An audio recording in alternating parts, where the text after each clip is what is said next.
Jak jistě sami dobře víte, téma dnešní ohlášené přednášky zní Láska a sex se zaměřením k mladým lidem. Bohužel nemohu najít lektora pro toto malé zdržení. Zdá se dokonce, že dnešní přednášející doktor Rudolf Křivák, CSC, z Ústavu pro předčasně vyvinuté, se nám prostě ještě jaksi nedostavil. Omluvte mě na okamžik, půjdu ho hledat. Děkuji za pochopení. Dobrý večer.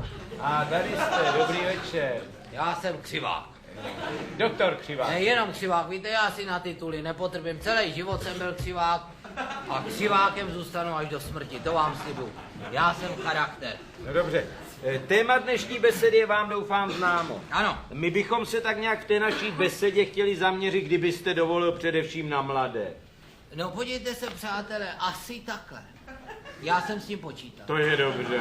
Pokud mladým jaksi hned na začátku neukážeme cestu, tak nám to budou dělat živelně, neorganizovaně a na místě, kde se nám to nejméně hodí. No já jsem rád, že jste šel rovnou k problému a domníváte se, že poučit o těchto choulostivých věcech lze chlapce a dívky pohromadě? Samozřejmě, pochopitelně. Podívejte se, my jsme samozřejmě pro tradiční smíšené skupiny chlapců a dívek, že? Kteří přijdou, vyrazí do polí a vědí, co tam mají dělat. Naopak, kdyby se jednalo pouze o skupiny chlapců nebo pouze o skupiny dívek, přátelé, nezlobte se na mě, že? Ale já bych to viděl něco nezdravého. Podívejte se, my jsme mládí vyráželi do polí také pohromadě a vám to řeknu otevřeně, my jsme se na to těšili. No ne, sakra, chlapci, co? Nic, víte, no. No ne, to potvrzuji, to my jsme se na to také těšili. Teď tedy hovořím tak nějak za náš obvod, ale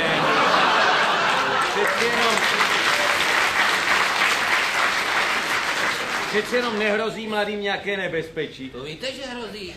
Zvláště dívky by si měly uvědomit, že často drží v rukou nářadí a nástroje, které původně byly určeny výhradně mužům. Co to chce? Víte, ono to chce jít do toho s elánem a s chutí a výsledky se dostaví. Také chlapci se nemají přepínat. Někteří se chtějí před děvčaty předvádět a přeceňují nám své síly. Víte, ono v polích je to jaksi následovně. Lépe pomalu, ale vytrvalé. No a v kolika letech by s tímhle vlastně mladí měli začít? No podívejte se, čím dřív, tím líp.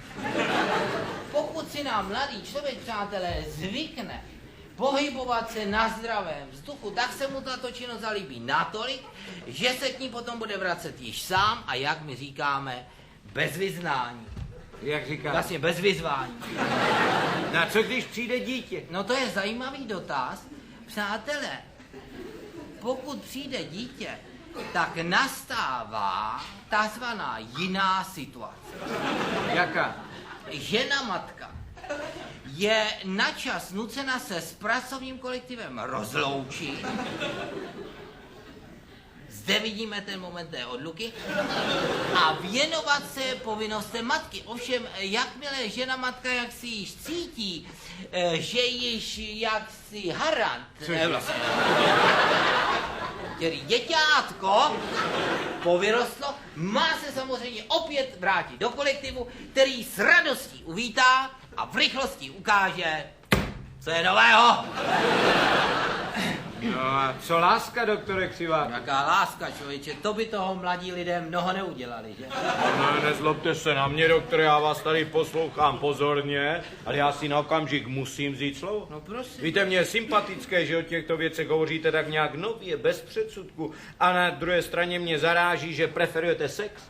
I když, prosím, jak vy sám říkáte, sex na zdravém vzduchu. Jistě je to lepší, než kdyby se nám mládež scházela někde po půdách nebo po sklepeních.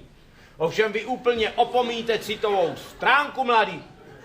Prosím, my jsme za mlada vyráželi také do polí, do lesů, do přírody, ale recitovali jsme tam rovněž verše. Nejenom mysleli na ten váš sex. Už jste skončil. Ano, já jsem skončil. Co to má znamenat tohle? Já myslím, že víte dobře sám, co to má No znamenat. já myslím taky, že to vím. Tak to jsem rád. Já taky vím, vám řeknu, jak tomu se říká. No prosím. Cizím slovem. No můžeme si to tady připomenout. No, až to, co vy jste teď tady předvedl, Ano. to je normální Bajkal. Já nechápu. Ne, vlastně Bajkal. Chci říct ten kojot. Já vám nerozumím. Taky ne, že jo? Totiž bojkot! Prosím vás, to není bojkot. To je kritika vaší přednášky. Já nepotřebuji kritiku, víte? No, tomu bych věřil, ale vaše slova ji potřebuji, víte. No, dovolte laskavě, já zde hovořím o tom, jak se mají mladí lidé chovat na brigádách, vy to tady nebudete zlehčovat. Prosím vás, doktore, nechte to, já nevím, proč byste besedu o sexu začínal tak ze široka brigádami, když prosím, jestli tam vás nedozor může k čemu zdojit. Beseda o sexu, já zde hovořím o práci v zemědělství. Jak to? Proč? Co? Vy nejste doktor Rudolf Křivák CSC z ústavu. No to víte, že jsem křivák z ústavu. No tak prosím, tak se tam vraťte, ať za váma zavřou hlavně. No, já nejsem Rudolf, já jsem Jiří, já jsem agronom. Agronom, tohle nechápu. No já už to chápu, vy si mě asi pletete s tím, s mým bratrem z Plzně. To je křivák sexuolog. Takže to je černá ovce rodiny, víte? No jo, ale váš bratr ovce tady dneska měla besedovat o sexu. To je hezký. Si jsem zvedl hezký lidi, tomu se v životě nechtělo makat, tak se vrhnul na sex. Pane doktore, mně už je to jasné, pojďte se podívat sám. Dneska je beseda o sexu, oni si vás, bratry Křiváky, spletli a pozvali vás opačně. Příští týden je až beseda o zemědělství. To je opačně, všechno opačně. To je teda pěkná křivárna.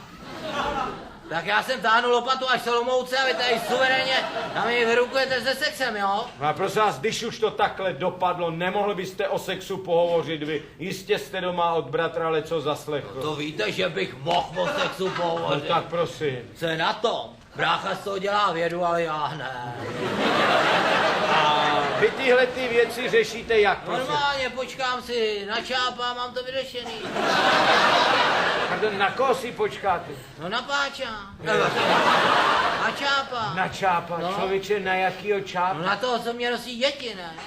Člověče, dobrá, vám čáp nosí. Jistě. Určitě, jako každému občanovi, že? Kam vám je nosí? Sousedovi na půdu.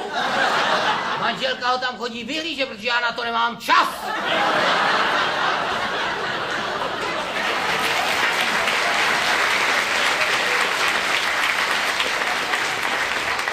Koho chodí manželka k sousedovi vyhlížet? Čápa. Čápa, no jistě. Velice zajímavý pták, že? Má dlouhý, silný zobák. Nezlobte se, doktore, já přece jen s tou besedou o sexu počkám na vašeho bratra. Já vám to s tím čápem Když si nevěřím. myslíte, že toho bratrovi víc, ještě budete prstíčkem hrabat, vy chytrej. Halo, Olomouc, zapomněl jste si tady lopatu. Nezapomněl, chlapče, referente, vemte si ji pořádně do ruky a naučte se s ní dělat. On se vám ten sex vykouří z hlavy. Ještě rád budete věřit na čápa, nashledanou.